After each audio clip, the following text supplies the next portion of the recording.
Le Christ est ressuscité. Chers frères et sœurs, nous continuons notre chemin de combat spirituel avec Saint Paul.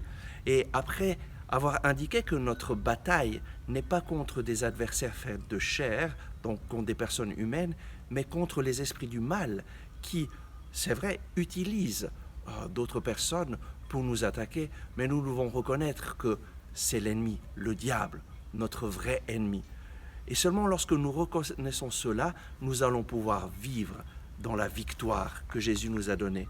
Et Saint Paul nous dit dans la lettre aux Éphésiens, chapitre 6, verset 13, « C'est pour cela qu'il vous faut endosser l'armure de Dieu, afin qu'au jour mauvais, vous puissiez résister et après avoir tout mis en œuvre, rester ferme. » Le Seigneur nous invite à endosser l'armure de Dieu pour pouvoir résister lorsque l'ennemi va nous attaquer.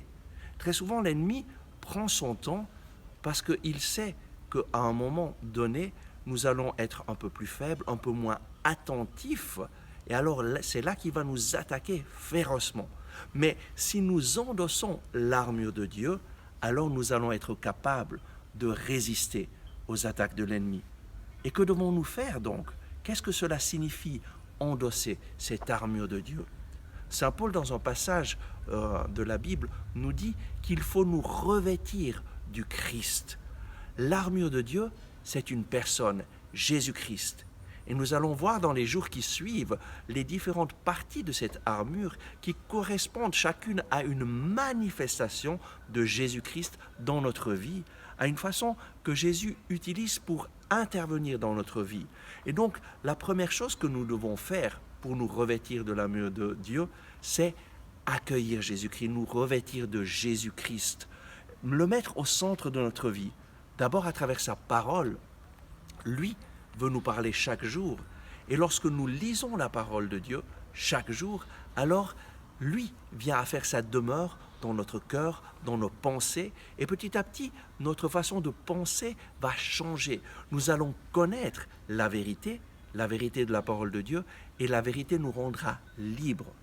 Aujourd'hui, le Seigneur nous invite vraiment à prendre au sérieux cette invitation à nous revêtir du Christ, à nous revêtir du Christ en accueillant sa parole dans notre vie chaque jour. Et je ne le répéterai jamais assez souvent, lisez au moins un chapitre du Nouveau Testament chaque jour, un chapitre des psaumes chaque jour, en demandant au Seigneur, Seigneur, parle-moi, viens, interviens dans ma vie à travers ta parole. Je veux t'accueillir, je veux me revêtir de toi, Seigneur Jésus.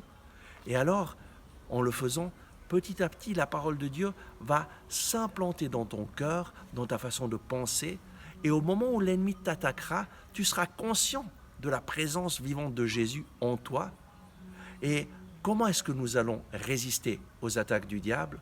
Simplement en proclamant, au moment où nous sommes attaqués, Jésus, j'ai confiance en toi. Jésus, tu es mon sauveur. Jésus, tu as vaincu l'ennemi. Jésus, tu es là avec moi. Jésus, en toi, je suis plus que vainqueur. Jésus, avec toi, je résiste à l'ennemi. Seigneur Jésus, merci parce que tu m'accompagnes et tu me donnes la victoire. À tout bientôt.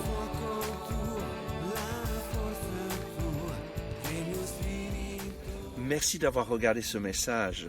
J'espère que vous l'avez apprécié. Nous mettons en ligne chaque jour de nouvelles vidéos pour vous inspirer et vous encourager. Donc, n'oubliez pas de vous abonner à cette chaîne, de cliquer sur le bouton j'aime et d'activer les notifications. Si vous avez aimé ce message, je vous invite à le partager avec vos amis. Ensemble avec ma communauté, nous prions pour vous et pour votre famille. À demain.